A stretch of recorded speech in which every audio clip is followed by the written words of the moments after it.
O sa kapambot nga di pasiroan nalunod sa Natungan Channel gikan sa puerto sa lungsod sa Cordova ang maong sakayan nga mopadong unta sa Tafi Bohol pasado alas 7 kaganang buntag. Ani ang report.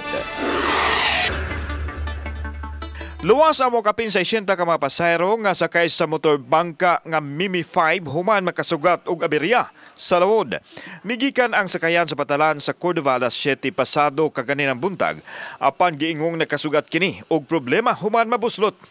Dihang naa sila sa Natungan Channel, inanay nga nalunod ang bangka. Maoy ingon sa ilahang kuan sir, maoy ingon sa ilahang crew nga nabuslot ang barko. Dunay buslot ang barko. Samtang daling nakaresponde ang mga sakop sa Coast Guard o ang Municipal Disaster Risk Reduction Management Office sa Cordova aron mariskyo ang mga pasahero. Makita sa mga contributed video ug mahulagway ang pagrescue sa mga pasahero samtang ang pambot inanay nga nagkaunlod sa dagat.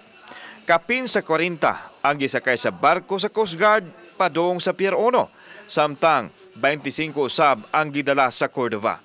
Sa atong sumasakay medyo dili kayo kuan mayo atong panahon although wala man tay gil warning nga gideclare. Ato lang yun nga pagsiguro nga luwas ang atong biyahe sa atong padulngan labi na sa umabot nga kalag-kalag sir nga daghan gid madagsang pasahero. Giklaro sa pag-asa nga why weather disturbance ato sa pagkalunod sa pambot ganinang buntag. Girasunan usab kini sa MDRRMO sa Cordova diin ang pagkabuslot sa sakayan ang hinungdan sa disgrasya.